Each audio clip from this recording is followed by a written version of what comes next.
The recital hall hummed with polite impatience. Crystal chandeliers glowed overhead, scattering light across polished wood and rows of expectant faces. Programs rustled. Shoes scuffed.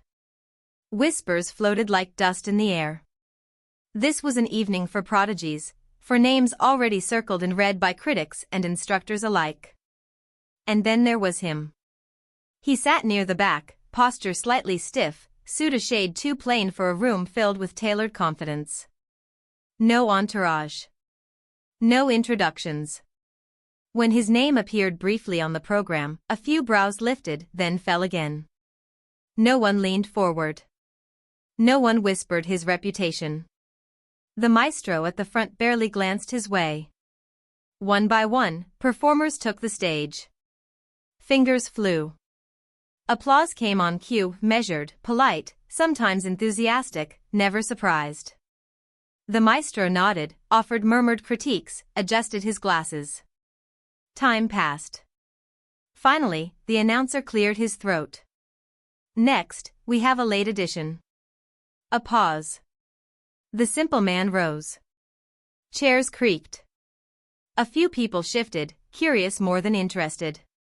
Someone near the aisle whispered, "Who is that?" No answer came.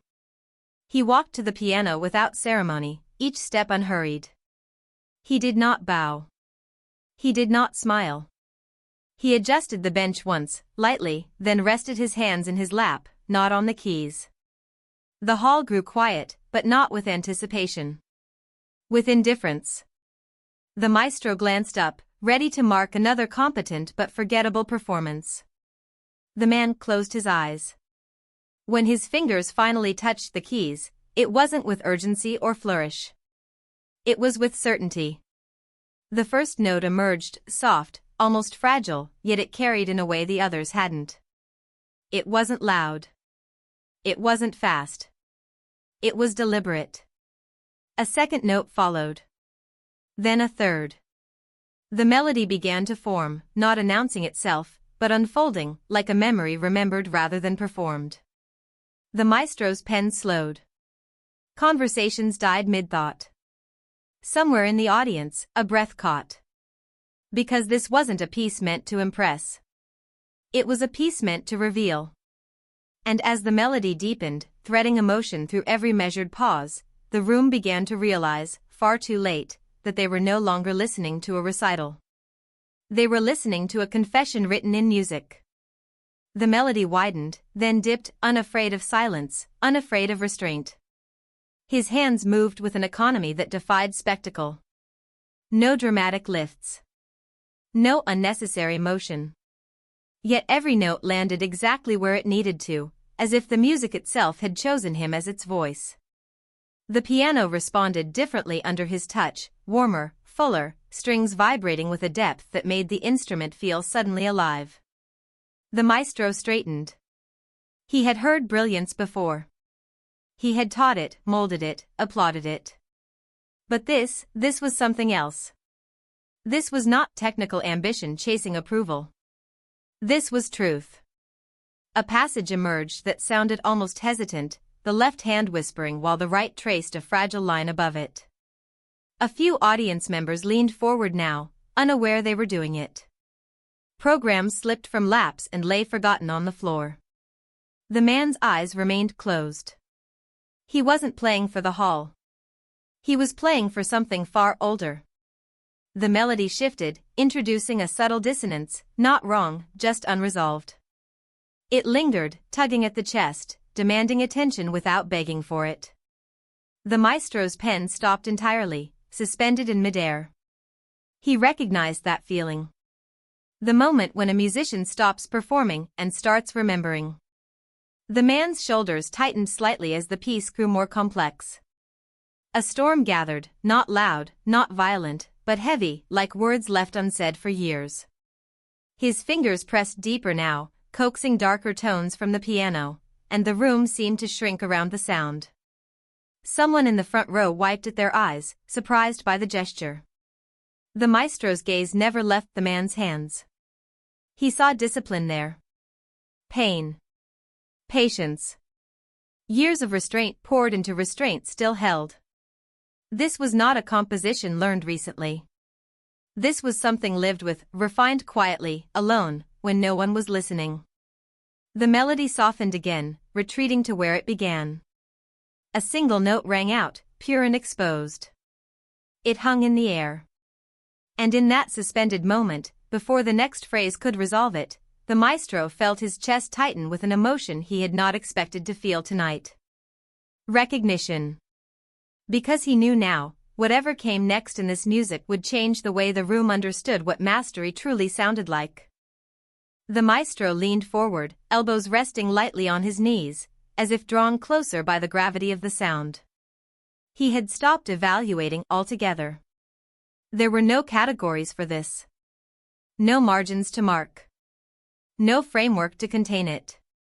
The man's fingers hovered for a breath, just a breath, before descending again. The melody returned altered, familiar yet transformed. What had once sounded tentative now carried quiet resolve.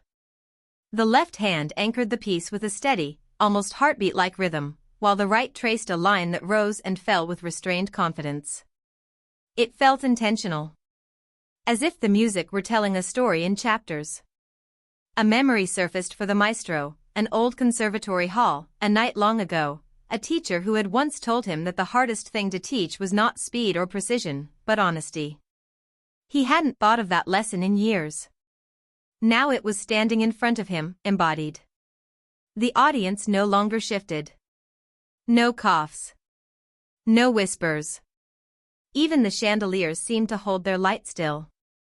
Time stretched, reshaped by the sound pouring from the piano. A sudden modulation caught everyone off guard. Not flashy, unexpected. The man introduced a theme so simple it bordered on naive, yet he treated it with reverence, allowing it to breathe, to repeat, to grow. Each return carried a slight variation, like the same truth spoken at different ages. The maestro's throat tightened. He saw it now, the restraint, the patience, the refusal to impress until it mattered. This was not a pianist trying to prove he belonged. This was a musician who had long since stopped asking for permission. The man's jaw tightened briefly as he reached a passage that demanded more from the instrument, more weight, more reach. His hands stretched farther across the keys, not with strain, but with intention, drawing out harmonies that filled the hall without ever overwhelming it. Someone in the back row let out a quiet, involuntary sound. The maestro felt his own pulse align with the tempo. And as the melody climbed toward a moment that promised either collapse or revelation, one truth became impossible to ignore. This piece was heading somewhere irreversible. And whatever waited on the other side of that final rise would not leave this room unchanged. The rise didn't come all at once. It unfolded slowly, almost cautiously, as if the melody itself were testing whether the room was ready to follow. The man's hands crossed briefly, then separated again, weaving layers of sound that felt both fragile and deliberate. Each phrase leaned forward, not rushing, but refusing to retreat. The maestro felt it then, the weight of inevitability. This was no longer just music moving toward a climax. It was a reckoning. The man's breathing grew more audible, though still controlled. A subtle tension settled into his shoulders, not from difficulty, but from restraint held for too long. The piano answered him faithfully, its voice growing richer, darker, more resonant with every passing measure. A low harmony emerged beneath the melody, grounding it, giving it gravity. It pressed gently against the listener's chest, demanding attention without force. The audience, entirely unaware of how deeply they were leaning in, followed every shift as if guided by instinct. The maestro's eyes glistened. He recognized this space, the narrow ledge between collapse and transcendence, where musicians either fall back on technique or step forward into truth. Most never reached it. The man did not hesitate. He allowed a brief, aching silence to open in the music, just long enough to make the room ache with it. Then his fingers descended together, releasing a progression so clear, so resolved, it felt like a confession finally spoken aloud. A wave of sound filled the hall, not loud, not showy, but complete. The chandeliers trembled slightly. The melody carried echoes now, of loss, of patience, of years spent unheard. It moved with certainty, no longer asking whether it deserved to be there. The maestro slowly rose to his feet without realizing he was doing it. So did others. And as the man guided the music toward a point that felt unmistakably final, yet not finished, every soul in the room sensed the same thing. Whatever this final passage became, it would demand something from everyone listening. And no one would leave untouched. The final passage did not arrive with grandeur. It arrived with restraint. The man eased the melody downward, letting the intensity soften without disappearing, like embers settling after a long burning fire. Each note felt intentional, placed with care, as though he were laying something down rather than ending it. The audience barely breathed. The maestro stood frozen, hands clasped loosely at his sides, afraid that even the smallest movement might fracture whatever fragile truth was still unfolding in the air. He had conducted orchestras, judged competitions, dismissed countless performances with a single glance. Never this. The man's hands slowed, hovering between phrases now, allowing silence to speak alongside sound. The piano no longer filled the hall, it conversed with it. Every listener became part of the piece, holding space for what was being offered. A memory surfaced for the man himself. A dim room. A worn keyboard. Long nights when the world was asleep and music was the only witness. The discipline of repetition. The humility of starting over. The decision, made again and again, to keep playing even when no one was there to listen. His jaw tightened slightly. The melody thinned to a single line, exposed and vulnerable. It wove gently through the hall, unguarded, unadorned. No tricks remained. No armor. Only honesty. The maestro felt his breath catch. This was the most dangerous moment of all, the moment when a musician stops hiding behind mastery and allows the truth to stand alone. The man pressed one final chord softly, not to end the piece, but to hold it. The sound lingered, vibrating through wood, through air, through the chest of everyone present. No one applauded. They couldn't. Because the music had not yet released them. And the man's hands remained on the keys, unmoving, as if waiting for something unseen to decide what came next. Seconds passed. Long ones. The final chord faded slowly, dissolving into the quiet like breath on glass. Yet the man did not lift his hands. His fingers still touched the keys, not pressing, not playing, simply there, as if the music might return if he let go too soon. The hall remained suspended. The maestro swallowed hard. He had spent a lifetime teaching students how to finish a piece, how to release the final note, bow, accept applause. But this was different. This was a moment that refused to be concluded. A woman in the second row pressed her hand to her mouth. She hadn't realized she was crying until she felt the warmth on her fingers.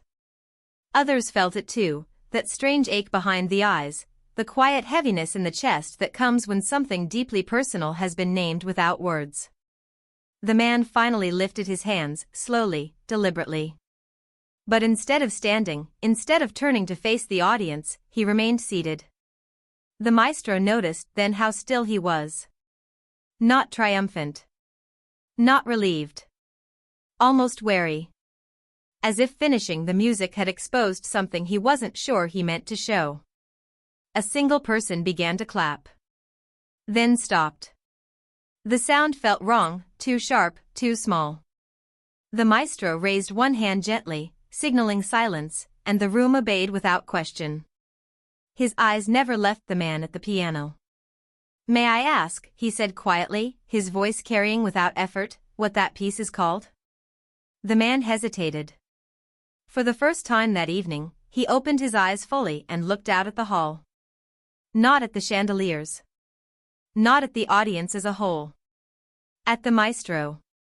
"It doesn't have a name," he said. A murmur stirred. "I never planned to play it," the man continued, his voice steady but low. "It was written to remember something. Not to perform. The maestro felt his heart tighten.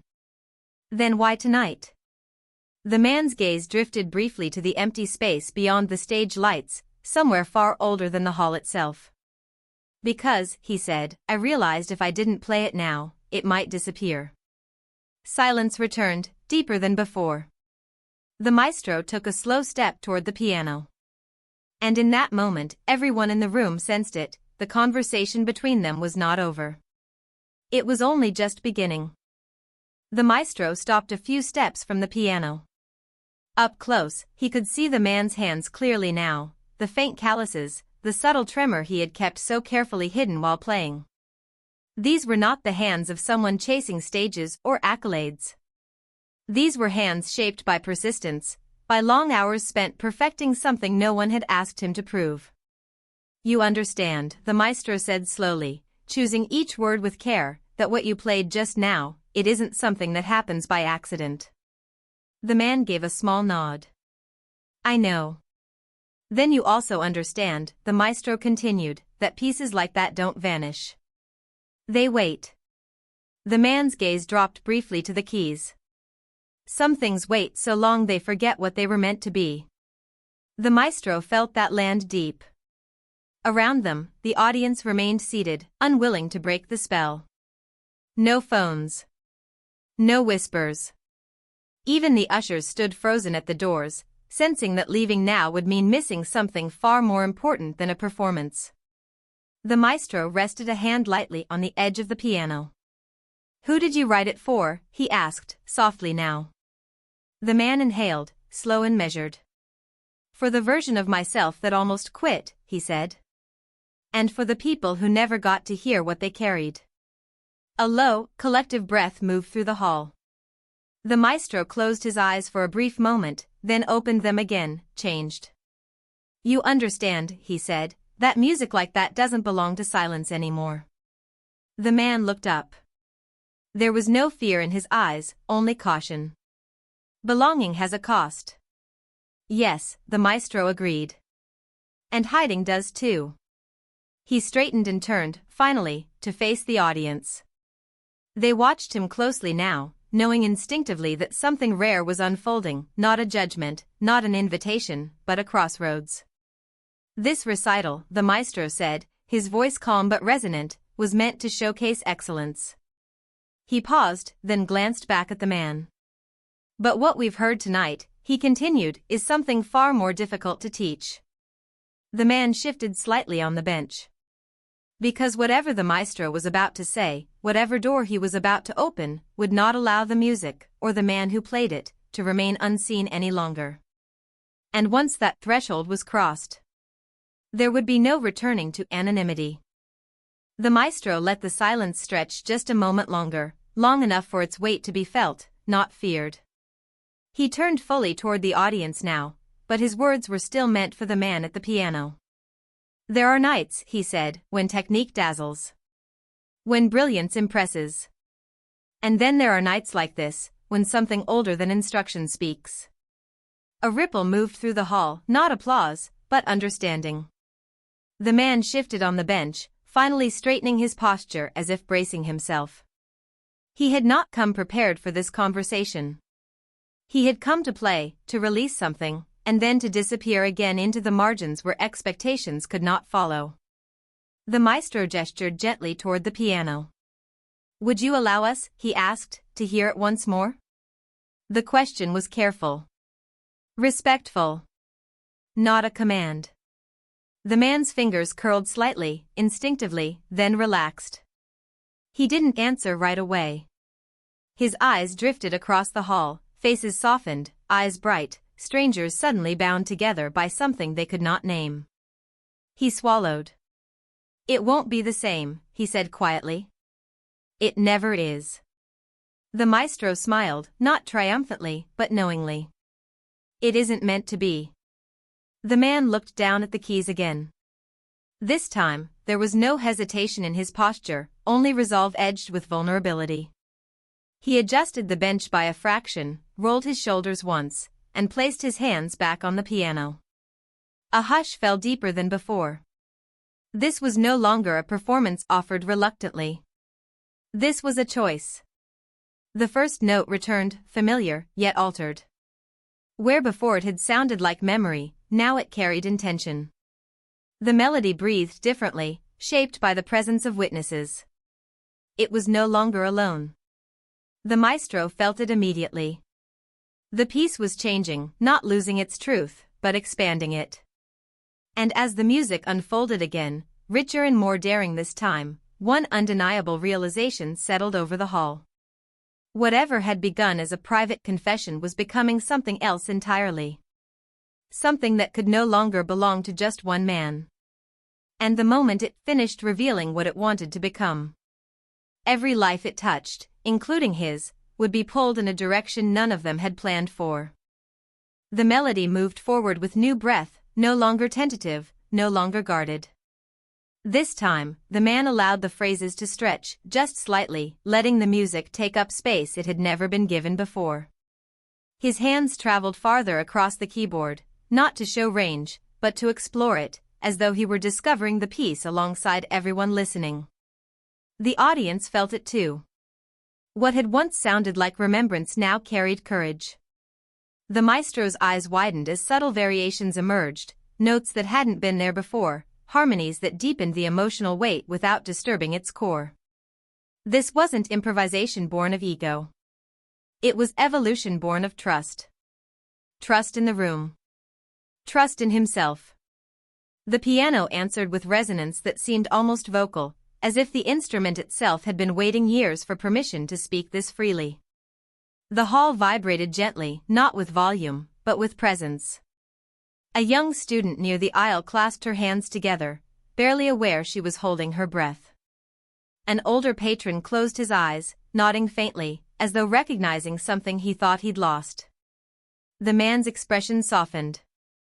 For the first time, a hint of release appeared in his shoulders. The music lifted, still restrained, still honest, but no longer burdened by solitude. It carried warmth now, fragile but unmistakable. The maestro felt a quiet awe settle over him. This was the rarest transformation of all, not a performer rising to the moment, but a moment rising to meet the performer. As the melody approached a new turning point, one that hinted at expansion rather than conclusion, the man's fingers slowed, hovering just long enough to let anticipation bloom. The hall leaned forward as one. Because it was clear now, this piece had more to say. And whatever came next would not just reshape the music. It would reshape the path of the man who had finally let it be heard. The next phrase emerged softer, but steadier, no longer searching, no longer retreating. The man's hands moved with a quiet confidence now, weaving the melody forward as if guided by something deeper than intention. The notes no longer felt like recollections, they felt like choices. Each one placed not because it had always been there, but because it belonged there. The maestro felt his chest tighten again.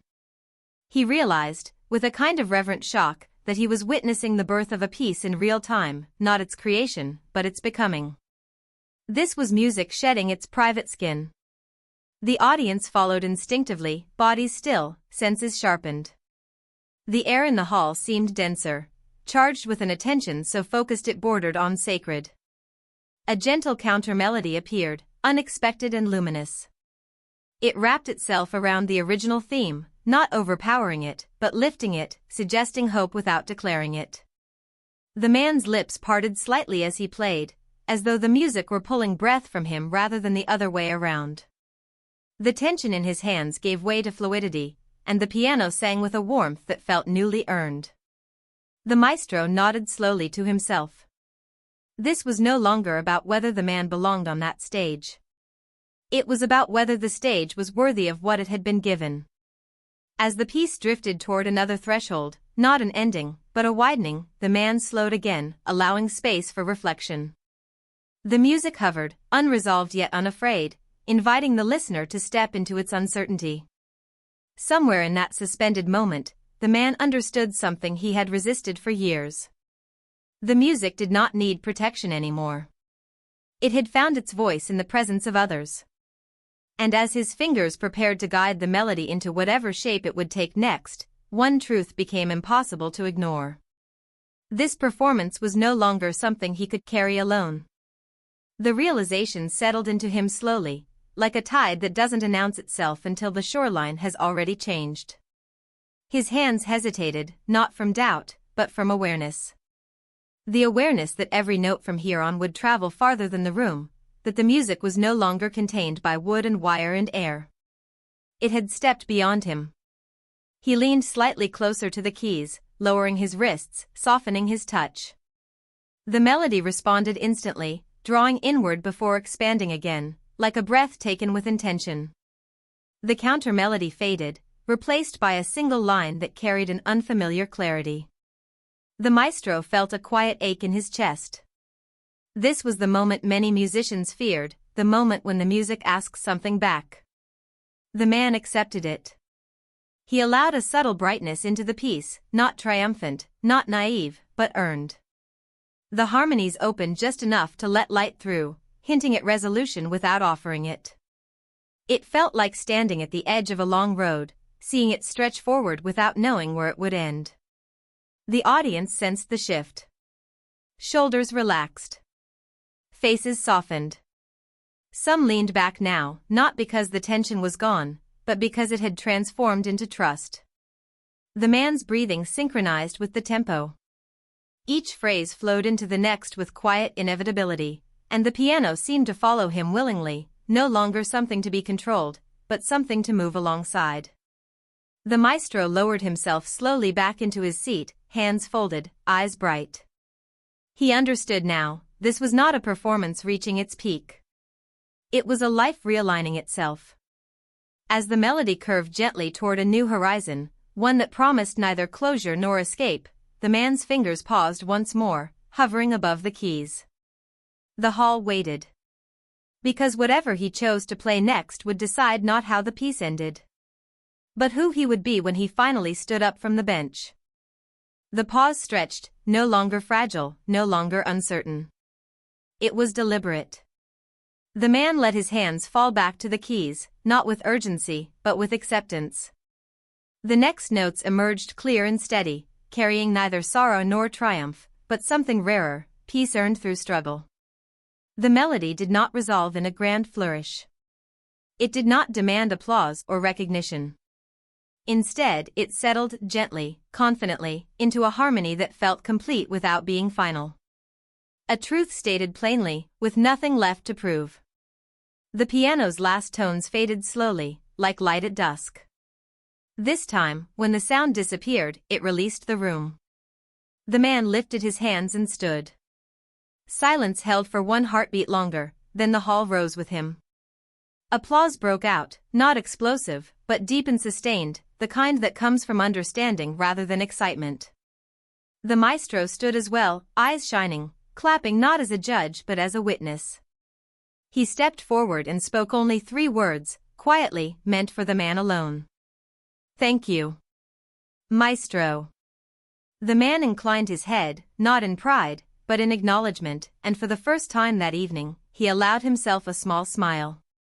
He left the stage without ceremony, but he did not leave unseen. Because from that night on, the story would be told differently, not about a simple man ignored at a recital, but about the moment the room learned that true mastery does not arrive announced. It arrives honest. And it stays.